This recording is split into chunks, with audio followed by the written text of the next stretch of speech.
નમસ્તે.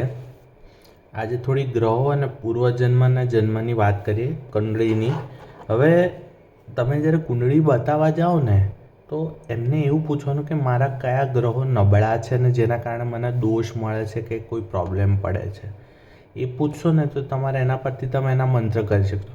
સેટના એક્ઝામ્પલ, મારી કુંડળીમાં શુક્ર નીચ છે ને રાહુના કારણે પિતૃદોષ છે. તો મેં 2 મંત્રો કર્યા, એક રામ રામ રાહવે નમઃ અને બીજો ઓમ શુમ શમ શુક્રાય નમઃ. તો એ 2 મંત્રો કર્યા ને તો એ બંને શાંત થયા.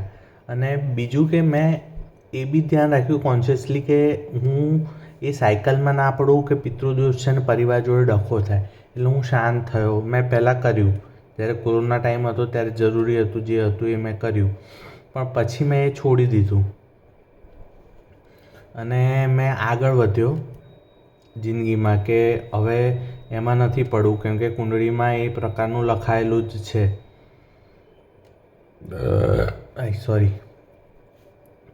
કુંડળીમાં એ લખાયેલું જ છે, તો પછી શું કરવા અટકાવવાનું? કેમ કે પૂર્વજન્મમાં મારે શુક્ર નીચ છે એનો મતલબ કે મેં કોઈ સેક્સ્યુઅલ અસોલ્ટ કર્યું છે ને પિતૃદોષ છે, અર્થાત મેં મારા પિતા જોડે કંઈક ખોટું કરેલું છે. આ એ દોષ લઈને જ હું આ જન્મમાં આવેલો છું. એટલે આ જન્મમાં બી મેં એ રિપીટ કર્યું કે મેં આયુર્વેદ ના કર્યું, એટલે રિપીટ થઈ રહી હતી સાયકલ કે હું પાછો જન્મ લઉં. પણ મેં એ સુધાર્યું, આયુર્વેદ વાંચ્યું, આયુર્વેદ શીખ્યો અને આયુર્વેદને મેં પ્રચાર કર્યો કે જેથી મારા પપ્પાને આત્માને શાંતિ મળે. અને મારા પપ્પા ગમે તેટલો મારી જોડે ડખું કરવાનો પ્રયત્ન કરે, હું એનાથી સોલ્યુશન લાવું અને એમને પ્રેમ કરું. આ વસ્તુ મેં કર્યું તો જેના કારણે એ રાહુ પણ શાંત થયો. અને મને પ્રોબ્લેમ અહીંયા નેકમાં અને મારી લિંગમાં એ 2 જગ્યાએ જ થઈ છે અત્યાર સુધીમાં, આટલા છેલ્લા 10 વર્ષમાં. બાકી ક્યાંય કોઈ પ્રોબ્લેમ થયો નથી મને ફિઝિકલી કે મેન્ટલી બી. ડિપ્રેશન કહે છે પણ એ કુંડલીની જાગૃત છે એટલે બધું કહે છે. એટલે તમે જન્મ લો ને ત્યારે તમારા જે ગ્રહોની દશા હોય ને એના પરથી ખબર પડે કે તમે પૂર્વજન્મમાં શું શું દુઃખ લઈને આવેલા છો કે શું શું પ્રોબ્લેમ લઈને આવેલા છો. અને એના મંત્રો નાનપણથી, ધારો કે તમે કુંડળી બનાવડાવી અને ચેક કર્યું કે ભાઈ આ 2 વસ્તુનો પ્રોબ્લેમ છે, તો એને એ નાનો હોય જ્યારે પાળખામાં જ હોય, ઘોડિયામાં જ હોય ત્યારે જ જો તમે એ મંત્રો ચાલુ કરી દો તો એના મંત્રોના દોષ છે ને એને દૂર થતા થઈ જાય, શરૂઆત થઈ જાય. તો શું છે કે જ્યારે મોટો થાય ને તો એ કાર્મિક સાયકલમાંથી છૂટો પડી જાય. ધારો કે પ્રોબ્લેમ પડતો બી હોય ને તો એ કાર્મિક સાયકલમાંથી છૂટો પડી જાય અને બીજું આગળ વધતો થાય.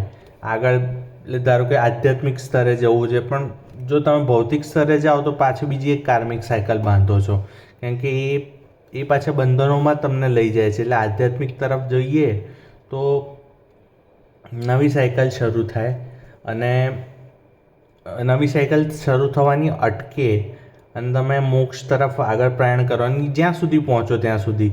પણ પછીના જન્મમાં તમારે એટલે દોષ તો ઓછા થઈ જાય કે જેથી તમે પાછા કાર્મિક સાયકલમાં આવી શકો. એટલે મેં પિતૃદોષ છે ને મારામાં, એનો અર્થાત કે મેં પિતા જોડે કંઈક ખોટું કર્યું. એટલે કદાચ મેં સંન્યાસ લીધો હોય કે મેં એમની ઈચ્છા મુજબ ના કર્યું હોય કે એમની હત્યા પણ કરી હોય, મને નથી ખબર પિતૃદોષમાં શું છે. અને બીજો કે શુક્ર નીચનો છે એટલે મેં સેક્સ્યુઅલ અસોલ્ટ કર્યું હોય કે મેં કોઈકની જોડે ખરાબ રીતે બિહેવિયર કર્યું હોય કે એવું બને. એટલે રાણીઓ જોડે કે મારી પત્નીઓ જોડે કે પત્ની જોડે કે સેક્સ્યુઅલ અસોલ્ટ કર્યું હોય કે મેં સુંદરતાને મહત્ત્વ ના આપીને એને આ રીતે જ જોયું હોય, એટલે શુક્ર નીચનો હોય. એટલે મને પ્રેમ કરવા મળ્યો પણ મને લગ્ન ના થયા. એટલે સારું થયું એક બહાને કે હું એ કાર્મિક સાયકલમાંથી છૂટો પડ્યો, કેમ કે મેં સાચા દિલથી પ્રેમ કરેલો. એટલે એ કાર્મિક સાયકલમાંથી છૂટો પડ્યો, પણ એ છૂટા પડતા મને 9 વર્ષ થયા. કેમ કે મેં જ્યોતિષના આધારે છૂટો પડ્યો, પણ એ જ્યોતિષને મને હવે શીખ્યું કે એ કાર્મિક સાયકલ ત્યાં જ અટકાવવાની હતી. પણ ભાઈ એના આઘાતમાંથી નીકળતા મને 9 વર્ષ થયા હતા. એટલે ચાલ્યા કરે એવું એટલે જેટલી સજા ભોગવવાની હોય ને એ ભોગવવી જ પડે છે. બીજું કે મારા જે છે ને રૂચા દીદી, એમને ત્યાં એમના દાદા, એમના પપ્પા, એમના સસરા છે ને એમની તબિયત લથડી ગઈ છે. હવે એવું બધા કહે છે જ્યોતિષ કે બધા કે એમનો સમય પતી ગયો છે પણ એ હજી જીવે છે. તો જેમનો સમય પતી ગયો હોય ને છતાંય જીવતા હોય ને એમની સેવા કરવી જોઈએ. કેમ કે એમની સેવા કરવાથી તમને તમારા ઋણ અદા કરવા મળશે અને તમે શાંત રહી શકશો અને તમારી શું કહેવાય, તમારી કાર્મિક સાયકલમાંથી જે સેવાના પ્રશ્નો છે, જે ભગવાનની સેવા કરવાના કે આધ્યાત્મિક જવાના કે ભક્તિના, એ ભક્તિ સેવા એ ભક્તિનો જ પ્રકાર છે. એટલે એ તમે કરો ને તો તમારે એ કર્મો બી ઓછા થાય અને આવતા જન્મે તમે આગળ વધી શકો ભક્તિમાં. એટલે આવું કોઈ વ્યક્તિ તમારે ત્યાં હોય ને તો તમારે સેવા કરવી જોઈએ. જે રીતે મારા દાદા, મારા કાકા કાકીને ત્યાં છે ને એ લોકો સેવા કરી રહ્યા છે કે એમણે માણસ રાખ્યો, બધાએ માણસ રાખ્યો હોય, માણસ કરે તો માણસને બી સેવાના શું કહેવાય ગુણ મળે અને એ આગળ વધતા આગળ જાય ત્યારે એને ભક્તિમાં રૂપાંતરિત થાય. એટલે આ બધી સાયકલ્સ છે ને આપણે સમજવી પડશે અને આવી જુદી જુદી સાયકલ્સ ક્રિએટ કરવી પડશે. મને મારી સાયકલ ખબર છે, આ રીતે બીજા કોઈનો અનુભવ હોય એના પરથી નવી સાયકલ ઊભી થાય. જેમ કે મેં પિતૃદોષની વાત કરી ને શુક્ર નીચની વાત કરી, મેં બે મંત્રો કર્યા અને સોલ્યુશન એ લાવ્યો કે મેં જે પ્રેમ કર્યો તેની જોડે લગ્ન ના કર્યા ને બીજું કશું ના કર્યું. અને બીજું કે મારા પપ્પા જોડે જે કોઈ બી ડખો થયો હોય હું સોલ્યુશન લાવું છું અને પ્રેમથી જ વર્તું છું કે જેથી મારે એની જોડે વણશે નહીં. એમણે ખોટું કર્યું છે મારી જોડે પણ હું એનો બદલો લેવાના બદલે હું એમને પ્રેમ કરું છું, એમની જોડે સારી રીતે બિહેવ કરું છું કે જેથી મારો પિતૃદોષ આગળ ના વધે. અને બીજું કે જે શુક્ર નીચનો છે એ શુક્ર નીચનો ના થાય. હવે શી ખબર, તમે જો આ લક્ષણો પરથી એવું લાગે કે હું કોઈ મુસ્લિમ રાજા રહી ચૂક્યો છું ગુજરાતનો કે જેણે શુક્ર નીચનો હતો જેનો અને શું કહેવાય પિતૃદોષ કર્યો છે, એવો એક જ છે કે ઔરંગઝેબ છે. હું એવું નથી કહેતો કે હું ઔરંગઝેબ છું, પણ મારા મુસ્લિમો જોડે કનેક્શન બી એટલા થઈ રહ્યા છે, જેટલી બધા વિચારો આવી રહ્યા છે એવી મુસ્લિમ જેમ એક વસ્તુ એક એડ કરવાની છે, મોહરમ નથી, મહરમ છે, મહરમ છે. એ મોહરમ એ મ પરથી જ મેં રામનવમીએ લખેલું બી ખરી, એટલે એ મોહરમ છે. એટલે તમે મહરમ કરો ને તો બી ચાલે મોહરમના બદલે, બટ એ એમનો શબ્દ છે. એટલે આ વસ્તુ છે. તમારા જ્યોતિષ જોડે જાઓ, પૂછો એને કે આમાં શું પ્રોબ્લેમ છે, મારા કયા ગ્રહો નબળા છે, તો એના મંત્રો ચાલુ કરો અને એ મંત્રથી છૂટા પડશે. મને જો હું તમને સાચું કહું ને તો રાહુવાળા કેસમાં મને 5 મહિના થયા હતા અને શુક્રવાળા કેસમાં મને વરસ થયું હતું મંત્રો કરતાં, ત્યારે હું છૂટો પડેલો.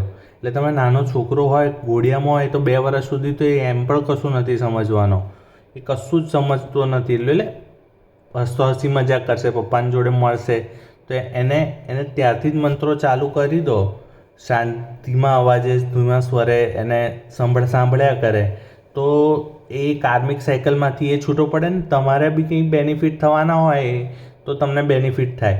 હવે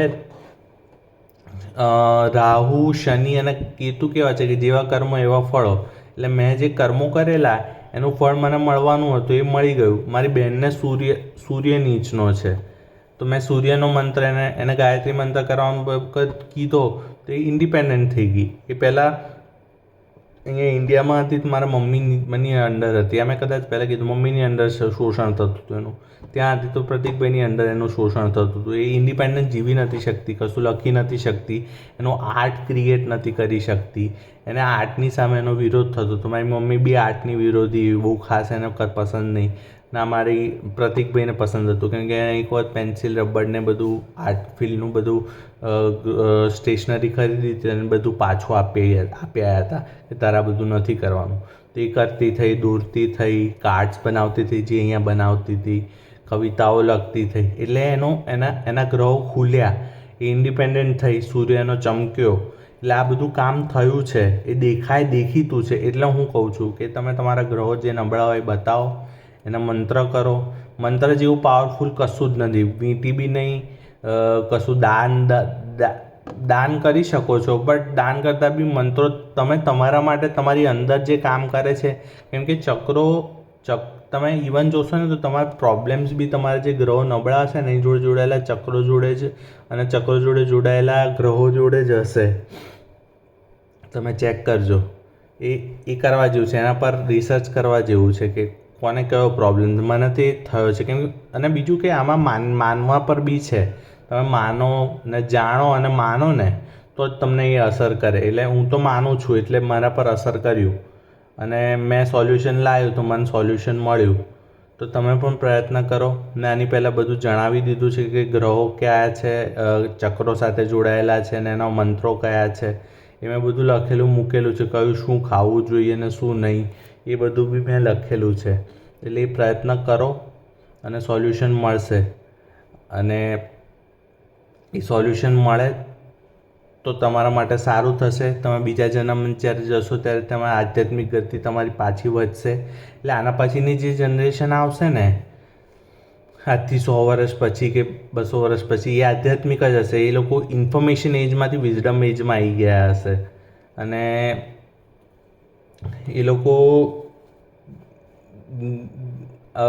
શું કહેવાય, જાણકારીથી વધારે જ્ઞાનમાં રસ હશે. એટલે પાછા ઉપનિષદના કાળમાં આપણે પાછા આવી જઈશું કે જ્યાં ઓમકાર જ બોલાતો હશે, જ્યાં યમ નહીં બોલાતો હશે, ઓમ જ બોલાતો હશે, જ્ઞાન જ ખાલી બોલાતું હશે, વધારે કશું નહીં. તો પ્રયત્ન કરજો તમારે. અને તમે બીજી કાર્મિક સાયકલમાં ના ફસાતા. જેમ કે જેમ મને આઈડિયા આપ્યા, જેણે બી આપ્યા મને નથી ખબર, જેણે ટેલિપેથીથી આપ્યા કે જેણે બી શેર કર્યા મારી જોડે કિતાબ કે કિતાબનું બી બહુ ઇન્ટરેસ્ટિંગ છે. જેવું મેં ધ્વની જોડે બ્રેકઅપ કર્યું ને મેં છૂટો પડ્યો, એની સાથે મને કિતાબનો આઈડિયા આવ્યો અને મેં મૂક્યો. અને એના માટે બી ક્રેડિટ કાર્ડ મેં એનું જ યુઝ કરેલું કેમ કે ટ્વિટર પર કે 30 સેકન્ડથી વધારે નહોતો મૂકાતો આઈડિયા, અને મારે 1.5 કે 1.5 મિનિટનો વિડીયો હતો. તો મારે મૂકવા માટે મેં એનું ક્રેડિટ કાર્ડ યુઝ કરેલું, મને એ પણ યાદ છે. તો એવું છે. એટલે મેં કાર્મિક સાયકલ એ તોડી હતી રાહુવાળી, શુક્રવાળી. તો મને એનું ફળ મળ્યું હતું ને એ બી કિતાબ. કેમ કે મુસ્લિમમાં કુરાનને કિતાબ પણ કહે છે. એટલે જ અત્યાર સુધી મારા આઈડિયાને અહીંયા ઇમ્પ્લિમેન્ટ કરવામાં નથી આવ્યો, કેમ કે મારો આઈડિયાનું નામ કિતાબ છે, કિટેબ છે, અને કુરાનને કિતાબ પણ કહેવામાં આવે છે. પણ કંઈ વાંધો નહીં, ના થયું તો મેં બીજે રસ્તો શોધી લીધો મારો, અને એમાં હું સંતોષકારક મને રિઝલ્ટ મળી રહે છે અને શાંતિ પણ મળી રહી છે. અને ભગવાનની ઈચ્છા એવું ગણો તો એ ચાલે, ભગવાનની ઈચ્છા એવું ગણો તો એ ચાલે. એટલે કરજો પ્રયત્ન, અને રિઝલ્ટ મળે તો બીજાને શેર કરજો, અને તમે પણ શીખવાનું પ્રયત્ન. એને એમાં ડિટેલમાં જજો. હું તમને સાચું કહું છું કે હું આ જ્યોતિષમાં 12 પાસ જ છું, કેમ કે ઘણા તો PhD થયેલા છે, પણ મને બેઝિક આ બધી સમજાવ્યું છે મારા અનુભવ પરથી. અને પ્રોબ્લેમ શું છે, જે જ્યોતિષ જાણતા હોય છે ને એ પોતાના પર પ્રયોગો નથી કરતા હોતા, બીજાના પર પ્રયોગો કરે. પોતાના પર પ્રયોગો કરો ને તો અનુભવ મળે. તમારી લેબોરેટરી તમારું શરીર જ છે, અને એના લેબોરેટરીમાં તમે પ્રયોગ કરશો તો તમને પરિણામો મળશે. ને પરિણામો મળશે તો તમે કાર્મિક સાયકલમાંથી છૂટા પડશો, અને કાર્મિક સાયકલમાંથી છૂટા પડશો તો તમે આધ્યાત્મિક થશો, અને આધ્યાત્મિક થશો તો તમારા જન્મો ઓછા થશે, અને જન્મો ઓછા થશે તો તમે મોક્ષ પામશો, અને મોક્ષ પામશો તો તમે જ્યાં ઈચ્છો ત્યાં ફરી શકશો, જોઈ શકશો, અનુભવી શકશો બીજાના શરીર દ્વારા, અને એ અનુભવો માણી શકશો. ઓકે, નમસ્તે, જય ભગવાન.